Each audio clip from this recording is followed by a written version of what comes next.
So funny, Gary had to drive. He didn't have to. He offered Benjy a ride the other day. Gary was going out to Long Island and Benjy wanted to go with him. Oh. And I said, why would you ever get started with Benjy? And Gary was telling me within 2 seconds in the car, Benjy's already car sick.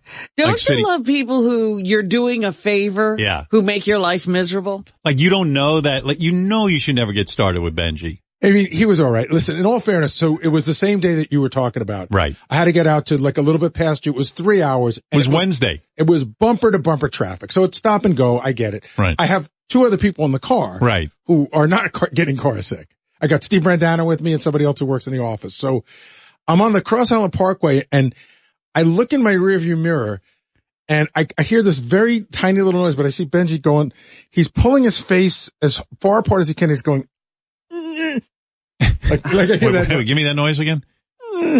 Yeah. So I look in the rearview mirror, but I see him pulling on his face and I go, Benjy, what's with him? I go, what's going on? He goes, you know what's going on? You haven't paid attention to him for 5 minutes. He goes, I'm getting car sick. Of course. I said, okay, fair enough. I go, would you like me to pull over? He goes, no, I'll be okay. It's just going to be a brutal ride from here in. Oh, great. We got like an hour and a half to go. So then every once in a while, we just hear like, you know, and we got, you know, I just heard that noise a lot. He had a very difficult ride. Right. He had a very difficult Of course ride. he did. And he doesn't know how to deal with that. No. Because he doesn't know he gets car sick. Car sick. I mean, who gets car sick? I know people who get car sick and they know what to do about it. Yeah. They look out the window, they do something, No, right? sometimes it's from riding in the back seat, so they never ride in the back seat, so they don't have to bother anybody. He was in the back seat. I told him to open the window.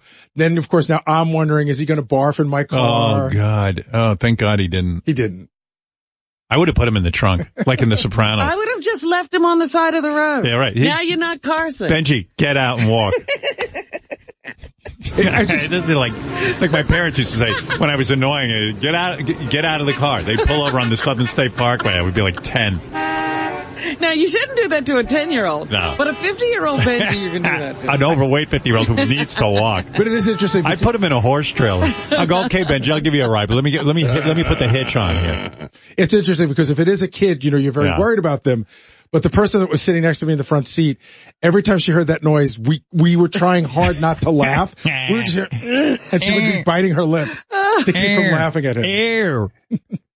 Tie him to the roof like a deer. Right. But I didn't understand the pulling on the face. Cage Hey, would they shoot a deer? Hey, that's a man. That Mitt Romney used for the dog. Yeah, that's a big giant man. I didn't understand the pulling on the face thing. He was just like, yeah, how does that help? It helps me. Fred, wouldn't you have loved to have seen that? I got a headache. Could you guys now continue? I can't breathe. The seatbelt doesn't fit around me. Gary, look at me. Could you guys continue a I'm going to conversation? throw up in your ashtray. We just, Did you just ignore him? yeah. Who wants a hand job? I mean, I had asked him enough times, did he need me to pull over?